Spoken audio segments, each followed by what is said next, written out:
Starting with 99 different names of Almighty Allah, who fills our heart with faith and who knows all the hidden truth of human beings. आज एक ड्रामे के बारे में बात करना चाहता हूँ जो एक तुर्किश ड्रामा है जिसको द्रिलिस और तुगरुल के नाम से जाना जाता है। द्रिलिस का जो इंग्लिश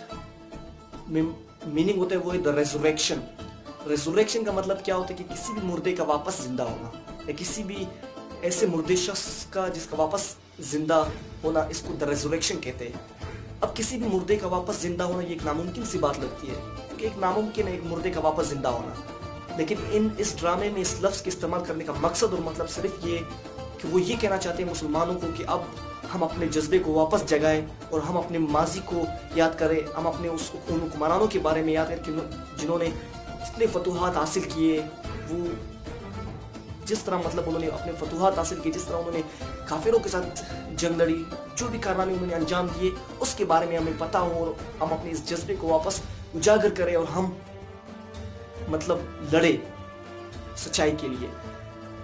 इस ड्रामे एक मुशाहिदे के मुताबिक, एक एक्सपीरियंस के मुताबिक इस ड्रामे को पाकिस्तान में सबसे ज़्यादा देखा जाता है। मतलब पाकिस्तान में इस ड्रामे को सबसे ज़्यादा मकबूलियत हासिल है और इसकी मकबूलियत अगर हम अंदाज़ा लगाएं तो इसको 150 ममालिक में देखा जाता है, द द्रिलिस और तुगरुल गाजी ड्रामे को। इस ड्रामे की मकबूलियत इतनी आम हो चुकी है और ये इतना मकबूल हो चुकी है और ये ड्रामा इतना मकबूल हो चुका है कि इसका जो पहला एपिसोड है उसको यूट्यूब पे 1 करोड़ से ज़्यादा लोगों ने देखा है। और इस ड्रामे के बारे में अगर हम बात करें या इसके मकसद के बारे में हम बात करें कि ये ड्रामा किस चीज़ पर मबनी है, इस ड्रामा को क्यों देखना चाहिए। देखो, इस ड्रामे का सबसे बड़ा मकसद, जो सबसे बड़ा मेन किरदार है वो होता है और तुगरुल गाजी। और तुगरुल गाजी जो सुलेमान शाह का बेटा होता है, वो जो खिलाफत उस्मानिया को बुनियाद रखता है, जैसे हम देखते हैं कि खिलाफत उस्मानिया ओके एक खिलाफत था जिसकी बुनियाद अर्तुगरुल गाजी ने रखा था। इसके बाद अर्तुगरुल गाजी का जो कबीला होता है वो बहुत ही कम लोगों पे मुश्तमिल होता है और इसी तरह वो एक जगह से दूसरी जगह हिजरत के लिए जाते हैं। मतलब उनका हमेशा हिजरत होता है एक जगह से दूसरी जगह, इसी तरह वो फतूहात भी हासिल करते हैं। और तो अर्तुगरुल गाजी ने अपने कबीले को बहुत सी ज़्यादा फतूहात दिए और तुगरुल गाजी के मौत के बाद या उसके मरने के बाद उसका बेटा होता है उस्मान गाजी, जो सल्तनत उस्मानिया, इसी खिलाफत उस्मानिया उसी तरह साबित कदम रखता है और इसी तरह अपने कबीले के साथ वो हिजरत करता रहता है और बहुत से फतूहात हासिल कर लेता है। लेकिन अब सबसे इम्पॉर्टेंट बात ये होती है कि नौजवानों के लिए ड्रामा देखना कितना अहम है। देखो, आजकल मुझे तो सबसे खुशी की बात ये हुई कि आजकल मैंने अपने एनवायरनमेंट में देखा है कि अपने माहौल, अपनी सोसाइटी में देखा कि आजकल नौजवान ये हॉलीवुड बॉलीवुड के फिल्में छोड़कर अर्तुगरुल गाजी के ड्रामा देखते हैं और इनके डीपीज चेंज हो गए, इनके पर्सनैलिटीज चेंज हो गए, सब अर्तुगरुल गाजी के साथ सेटिस्फाई होते हैं और अर्तुगरुल गाजी को देखते हैं। ये नौजवानों को एक बहुत बड़ा मैसेज देता है और इस ड्रामे का सबसे बड़ा मैसेज ये कि इसमें अनबिया कराम रज़ी अल्लाह तआला के बर्दाश्त और सब्र के किस्से होते हैं, हुज़ूर पाक सल्लल्लाहु अलैहि वसल्लम के किस्से होते हैं और इस्लामिक सिविलाइजेशन पे ये ड्रामा मबनी है।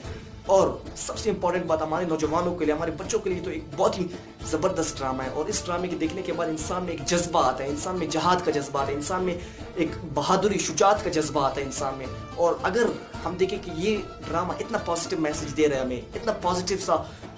लेसन हमें दे रहे हैं, तो इस ड्रामे को देखना चाहिए। लेकिन फिर मैं बहुत ज़्यादा अफसोस होता हूँ और बहुत ही ज़्यादा मुझे दुख होता है कि मैं सोशल मीडिया पे देखता हूँ कि आजकल लोगों ने तनकीद का एक पहाड़ खड़ा किया इस ड्रामे के खिलाफ। मैं हैरान होता हूँ कि ये लोग क्यों इस तरह के पॉजिटिव ड्रामे, जो पॉजिटिव मैसेज देता है, इस तरह के ड्रामे के खिलाफ क्यों होते हैं, जो हमारे नौजवानों के इस्लामिक सिविलाइजेशन सिखाते हैं, जो हमारे नौजवानों को उनके हुक्मरानों के बारे में सिखाता है, जो हमारे नौजवानों को इस्लाम के बारे में सिखाता है। तो इस तरह के ड्रामे के खिलाफ होना अच्छी बात नहीं हो। कि मैं उन सब लोगों से रिक्वेस्ट करता हूँ, दरख्वास्त करता हूँ कि इस ड्रामे के खिलाफ मत हो जाए, ना इस पर तनकीद करें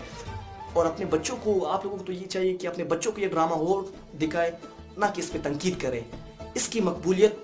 का हम अंदाज़ा इससे लगा सकते हैं कि ये अहले मगरिब के लिए एक खामोश एटम बम का नाम है, ये अहले मगरिब के लिए एक खामोश सा पैगाम है। न्यूयॉर्क टाइम्स के एक अखबार के आर्टिकल में ये वाज़ा लिखा है कि ये एक खामोश एटम बम है, इसको एक खामोश एटम बम का नाम दिए और इसी वजह से कि सारे मगरबी ममालिक में इस ड्रामे को बैन कर दिया गया, इस ड्रामे को देखने पे पाबंदी लगाई गई है। सो हम as Muslim, as a human being human, we have to watch this drama. बहुत ही अच्छा ड्रामा है जो इंसानियत के बारे में हमें सबक देता है, जो हमें बुर्दबारी के बारे में हमें सबक देता है, जो हमें शुजात के बारे में सबक देता है, जो हमें जहाद की अहमियत बताता है। سو اس ڈرامے کے خلاف تنقید نہ کریں, زیادہ سے زیادہ اس کی حوصلہ افزائی کریں, اور ہمیں پاکستان میں بھی اس طرح کے ڈرامے چاہیے. ہم سب کو یہ چاہیے کہ مطلب ہم اس طرح کے ڈرامے بنائیں اور لوگوں کو ایک پازیٹیو سا میسج دیں, جس طرح اس ڈرامے میں لوگوں کو ایک پازیٹیو سا میسج دیتے ہیں.